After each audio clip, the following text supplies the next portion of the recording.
Have you ever had the experience of being in the express line and it turned into the slow line? And then don't you say, whoa, thank you.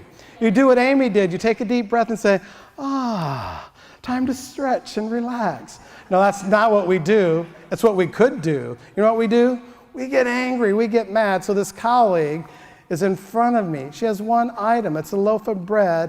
And when that express line turned into the slow line, she lost it. She started screaming and yelling, counting the items in the elderly woman's cart in front of her. 13, 14, 15. And every number, she just got meaner and meaner. 16. I said, oh. And then she said, well, Tim, every time I come into this blankety blank place, this always happens to me.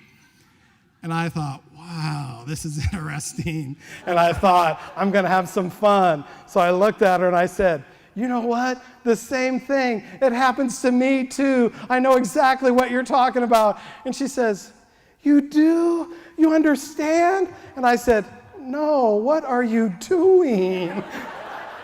At that time, she slams the loaf of the bread down on the counter, and she walks out of the store, and everybody in the store is deer in headlights. Everybody's watching this thing go down. She walks out of the store, and she's not talking anymore. She's only communicating non-verbally as she leaves. To all of us. I would not tell this story had the second part not happened. 2 days, 48 hours, she showed up in my office and she said, Tim, I owe you an apology and I really need to find that elderly woman and I need to apologize to her. This is what happened. In my life, when things would go wrong, I always bought into the conspiracy view that the world was out to get me. And I was reminded once again by words I've heard you say, life is not what happens to us, it's what we do with it. How many flavors of ice cream does Baskins and Robbins have? 31. How many different kind of American cars can you buy? How many different kind of foreign cars can you buy? You can live in the country. You can live in the city. There's tons of diversity. There's tons of diversity in this room. Stand up right now if you had more than 300 in your high school graduating class. Stand up. Take a look around. Grab a seat. Stand up if you had less than 50 in your graduating class from high school. That is a gap. That is a different. And you know what diversity means? It doesn't mean one's better. It means different. Go ahead and grab a seat. Stand up if you're more of a city person. Urban person. Grab a seat. Stand up more if you're more of a rural person, a country person. Oh my goodness. Go ahead and have a seat. And we could do this all day long. All the point is I'm making, diversity is not a choice. The world's diverse. It will always be diverse. What we do with it is important. You guys already know this, so diversity is all of our differences. And only about 10% of those are above the iceberg, the tip of the iceberg. Only about 10%, I think it's really about 2% of that we can see. 92 or more percent of who we really are, our ideas, our thoughts, our passions, that's all below the surface. You don't know that unless you talk to people. You don't know that unless you listen to people. You don't know that unless we put our judgments out of the way. And here's this quiet woman who hardly told stories, begins to tell a couple stories of her own life. And she says, you guys, you know this stroke, it's been hard. It's kept me in the house more than I want. It's been a struggle. But it's not stopped me. It's slowing me down, but I'm never going to let it stop me. And when Grandma would walk, she'd walk like this. And then she begins to tell us the story that she had something terrible pop up in her life, and it was painful. And she said, I just wanted to share it with all of you at Christmas. I have a terrible case of hemorrhoids.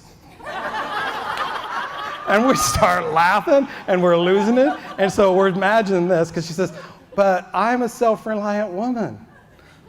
I learned on the farm how to take care of myself. I found my way to the bathroom. I opened the medicine cabinet. I found the preparation H, and I applied it. And instantly, I realized I put the wrong thing on. I put icy hot on my hemorrhoids.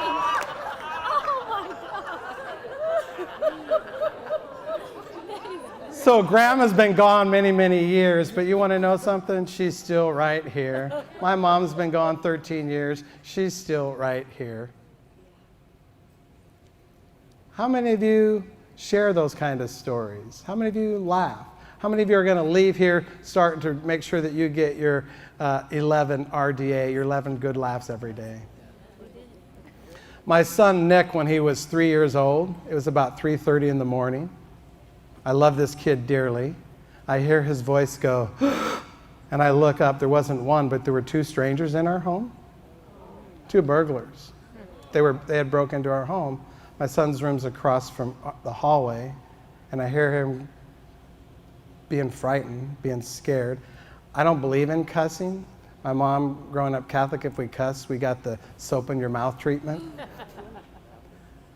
When those men were in our home and I realized what was happening, I catapulted out into the hallway. I cussed in probably 3 or 4 different languages that I just made up at very high volumes. One guy was freaked out. He went out the front door. Another guy ran out the back door, called the cops. They came, they left. I went back to my room, and there's my son kneeling on his bed. And I said, "Nick, are you okay?" I said, "Nick, did you get scared?" And he said, "Dad, I'm okay. I did not get scared, but Daddy, my teeth got scared." And then it happened. He said, "Dad, they started shaking and they wouldn't stop." And he went, "Oh." Here's what I want to do in wrapping all this up. If we want better for others, we have to start with ourselves. If we want more for others, we have to start for ourselves. Think of a time in your life where you needed to have a conversation with someone. And it might have even, it's going to be a challenging conversation, a tough conversation for whatever reason. You summoned up the strength to have that conversation. You approach that man, you approach that woman, you begin to talk, open your heart, share your ideas, and you were not heard. They were doing things like this. They were checking their phone. They were distracted. They didn't really pay attention. How many of you have had that happen? Raise your hand. Look. Help me with this. Share your answers to this question. How does that leave you and I and any of us feeling? How do we feel when that happens? Unimportant. What else? Not going to do that again. Matter of fact, you already answered my next question. What's the likelihood that we're going to circle back to that person and have another conversation? Never ain't going to happen. No way, Jose. Now let me ask you, what if that's your partner? What if it's your spouse? What if it's a child? What if it's a coworker or colleague? Now let's flip the coin real quick. How many of you summoned up the strength to have a conversation with someone and the exact opposite happened? They looked you in the eye, they were attentive, they were mindful, they were present, they were with you, they heard you, they didn't interrupt, they let you get out everything you needed to say.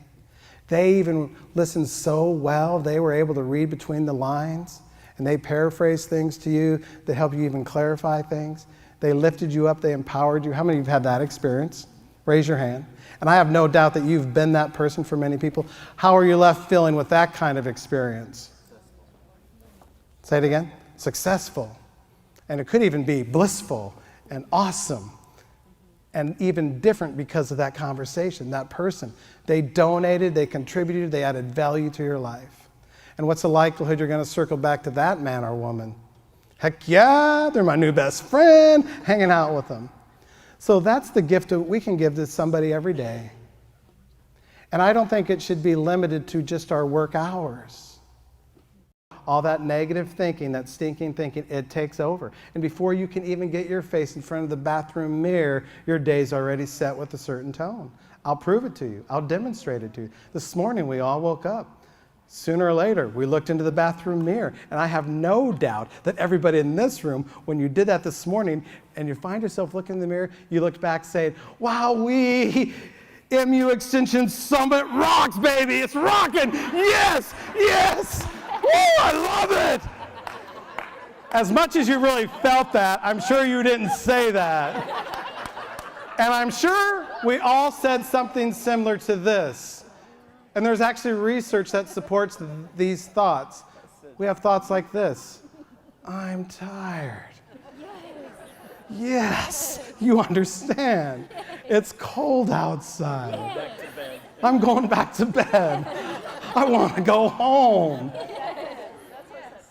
But that's why, so you do this. As soon as you wake up in the morning, you intentionally, you look at what's good in your life.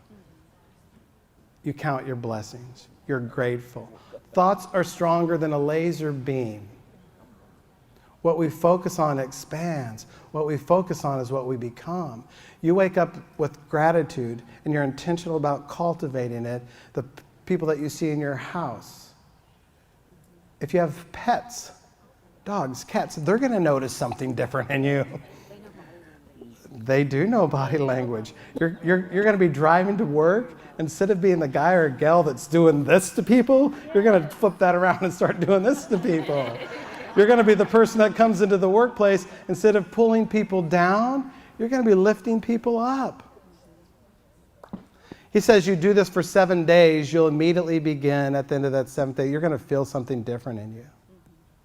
You do it for 21 days, you're well on your way to a powerful habit that can change the color and the beauty of your life for the rest of your life. You do it for 40 days, you have a habit of really high successful people.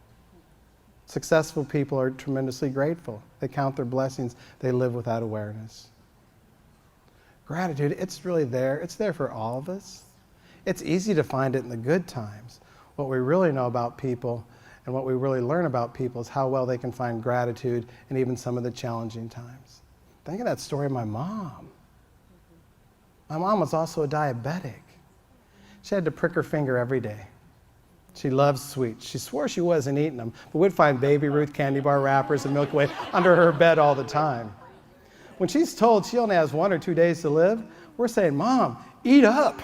Have all the chocolate you want, and please stop pricking your finger. She grew up in a weird time where if a doctor gave you an order, you continued to follow it. We had to take her back to the doctor, and she's having a conversation with the doctor. And the doctor says, Vi, you don't have to prick your finger anymore. My mom was astounded. I don't have to prick my finger ever again? Never, Vi. Never, ever again. Not only that, you can eat all the chocolate. You can eat everything you want, as much as you want, whenever you want. The room got very quiet. And my mom says, I'll be darned. I'll be darned if I didn't find the cure for diabetes. It was cancer, but somebody had to do it. And she started to laugh. The physician's laughing so hard he's crying. I'm laughing. My mom passed away several months later, and the minister knew that story. And at the beginning of that service, it was hard for us. There was so much suffering and pain there because my mom, she wasn't just everything to me. She was everything to all my siblings. She was the leader in our family. The grandmother and the great-grandmother, she was the glue that held us together. That minister shared that story, and it went from grieving to celebrating her life. Gratitude, it's there for all of us. If you want more of the best in life, really begin to count your blessings,